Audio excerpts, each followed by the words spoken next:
Do the games that you choose to stream actually help you grow your stream? Well, yes and no. Let's talk about it. This video is sponsored by Owned. Owned is your favorite streamer's one-stop shop for all the graphics you could need for your stream. They have overlays, alerts, even emotes, and the best part is they're cheap AF and you get your graphics immediately so you can get back to doing what you do best, streaming. Head to our affiliate link down below in the description so that you can get started with your own owned graphics right freaking now, dude. Alright, let's get back to the video. You have no idea how lucky you have it, my friend. 3 years ago, all of these how to get started streaming YouTube channels did not exist. And so we had to abide by the information and the tips and the strategies that we heard from all those other freaking streamers out there in order to grow our channels. And a lot of that information was actually really bad. One of the things that people used to say a lot was that the games that you choose can make or break the success of your channel, which doesn't really sound that bad whenever you hear it in this context, but the reason that this sucked as a streamer is that it meant that you put so much importance on the games that you chose and that you would agonize over it for hours. You would end up playing things that you didn't enjoy just to get the views, and there were just so many problematic things that happened because that was the accepted way to grow your stream. Now luckily y'all can hear from people who have pretty decent marketing brains, and a marketing brain is going to tell you that game choice doesn't ultimately matter that much. Now I say that much because it does still matter. It is still important that you choose a game that you enjoy, and the games that you choose are still a tool to grow you. Yes, you should be using YouTube. I've got an entire playlist about that. You should also be using Twitter, and I've got a whole playlist about that. But the things that you do while you're streaming, of course, absolutely make an impact on whether or not people are gonna stick around to watch you. Unless, of course, you're Tim the Tatman and you can play literally anything. I don't know if y'all have noticed, I really love ragging on Tim. Like, I don't have any problem with him. I actually really love Tim as a streamer. I just love talking shit because that's what his community is all about. Fortnite back to Call of Duty. Dude! You're not playing Fortnite anymore, dude!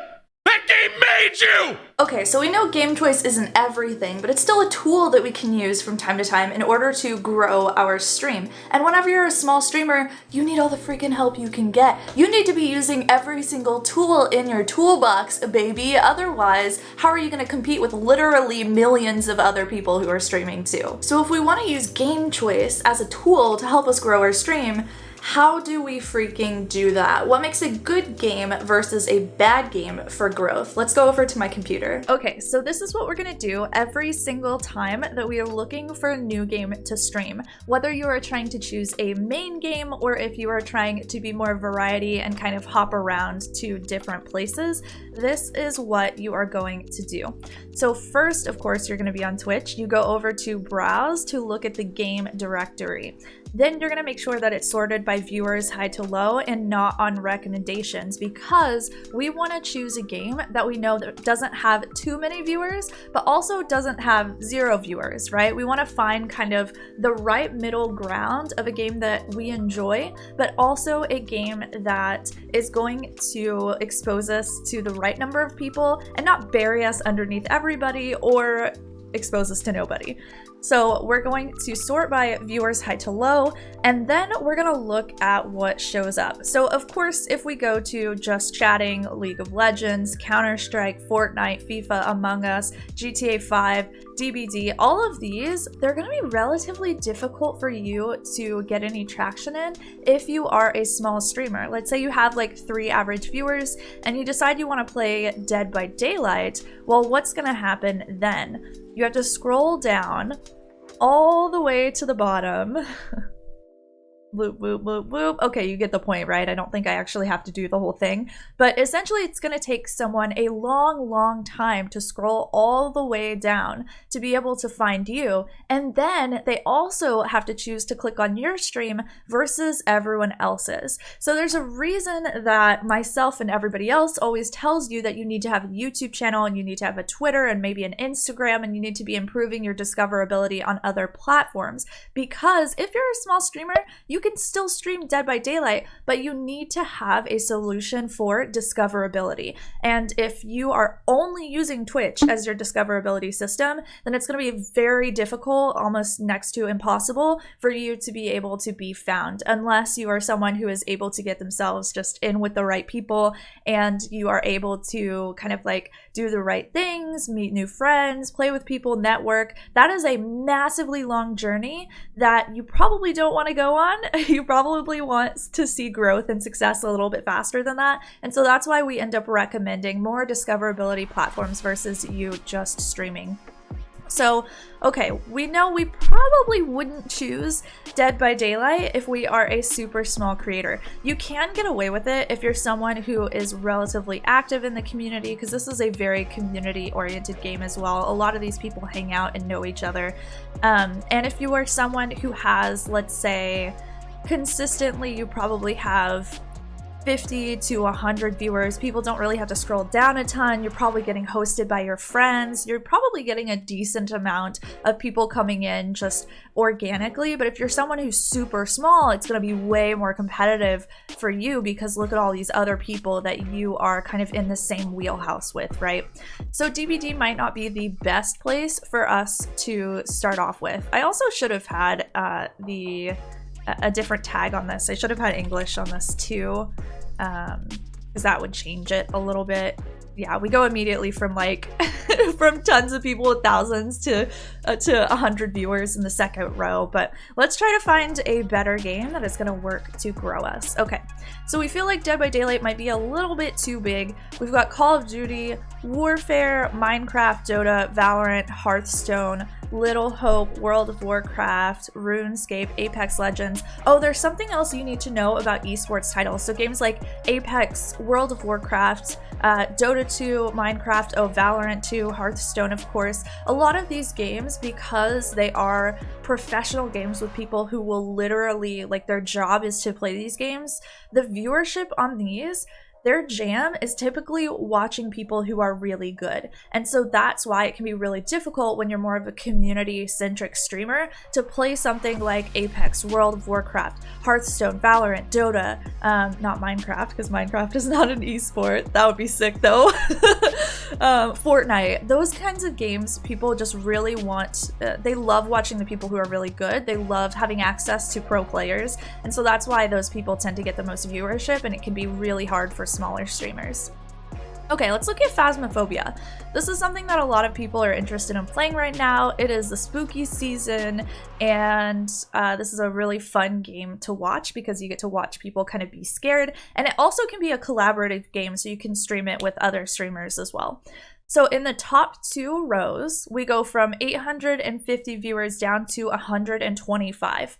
This is really good because what you want is you want to see a healthy level of people streaming this, right? We want to know that the game that we choose actually has people who have decent communities already streaming it. We don't want to choose a game that doesn't really have anybody streaming it, because then it's going to be really difficult for us to be found. But we don't want to choose a game that has too many people, right? So the way that we're going to do this is we're going to make sure that in the first two rows that the number goes down to around 100 viewers if possible. This is really good for those of you who usually have 100 plus viewers. That means you're going to show up in the top two rows. Most of you don't have 100 plus viewers, so let's scroll down and see what would happen if we stream this game. Okay, so we go down to 22 viewers, 20 viewers, 16, 16, 15, 12 pretty quickly. So this means that there's probably a decent amount of discoverability here. There is a decent amount of potential for you to be found here. And so this is kind of what you're looking for. Like, it doesn't have a ton of streamers. This is still probably a little bit more than I would recommend, but I think this is a decent amount of people who are watching this game, a decent amount of streamers who are bringing their viewership over, a decent amount of people for you to interact with, and streamers for you to network with. And so that's really what it's about, is you just going in to each one of these games and looking at them and seeing if there are too many streamers, not enough streamers, or if you even feel interested in playing that game, because that's another thing too. I don't want you playing things just because they're gonna be good for your growth. I want you playing things because you genuinely enjoy yourself, and that is so important. Like, your interest in the games that you play will be infectious for everybody else who is watching you. And if you're just playing something for the views and you're miserable, people are gonna enjoy that a lot less, even if you have higher exposure, versus if you are playing something that you genuinely enjoy that maybe it's a little bit more saturated than you would like. Okay, so now that you know what a good game to stream looks like and what a bad game to stream looks like, I want you to go into each game that you could potentially be interested in playing on your stream and decide whether or not that is a good place for you to be. Now, this is going to change at all times of day. So games at night are going to be a lot more competitive than games during the day, and things that are super popular on the weekends might not be popular at different times. So this also has a lot to do with when you stream too. So this is why you need to know how to do this for yourself, as opposed to just listening to the games that I say are good. Because let me tell you, friend, it is 9:30 in the morning on a Sunday. Not a lot of people are streaming right now. Okay, so the games could change, basically, is what I mean by that. So what you need to do is you need to go into each individual game for the times that you are typically streaming. I'm going to go into, let's say, Breath of the Wild. This is a game that I might be interested in playing, and it goes down to 8 viewers in the first 2 rows. So kind of what I want to do is I want to show up in the first 2 rows if possible. And I can do that if I have above 8 average viewers with Breath of the Wild at 9:30 a.m. on Sunday. Of course, these numbers are going to change mother heckin' drastically for y'all, but do this a little bit on your own, and I think you'll start to see games that are routinely in a good position for you to be able to stream versus ones that are not. Let's look at Watch Dogs, just because this is like a really good cover. I really dig it. Okay, so this goes down to 60 viewers in the top 2 rows. If I have over 60 viewers, I'm gonna show up in the top 2 rows. People won't have to scroll to get to me at all, which is sick. So this strategy used to be the bread and mother freaking butter of how people would grow their streams, y'all. Like, years ago, before we all knew this trick with YouTube and we knew Twitter's importance and everything else, this was what people were doing to grow their stream. So if you're searching for this now and you're like, what games should I stream? I want to encourage you to think about your stream a little bit deeper than that, because this isn't the current strategy that people are really using. Instead, what you need to be doing is building an experience for a specific target audience. And the way that you're going to do that, actually a really great place for you to start, would be with my free workbook, which is the 6 exercises that I use to figure out who my target audience was and to start creating really awesome content for them. So you want to think about your stream more so in a like marketing style of brain, an entrepreneurial type of brain, versus just looking for a game that you think is going to perform really well for you, because it just is not that simple anymore. If you want to see what I did to connect with an audience and finally grow my stream up to 250 average viewers, you can check out my ebook, which is all about my journey from having 20 viewers for 4 years and trying to figure out what games to play and using this strategy over and over, and what took me to getting partnered and 100 plus to 250 average viewers. Also, make sure that you go and check out this video, because this one is all about what's actually working right now to grow streamers. This is a funnel system that I have created that is essentially going to help you grow your stream and achieve the things that you want to achieve with it. So go and check that one out. I'll see y'all over there. Bye!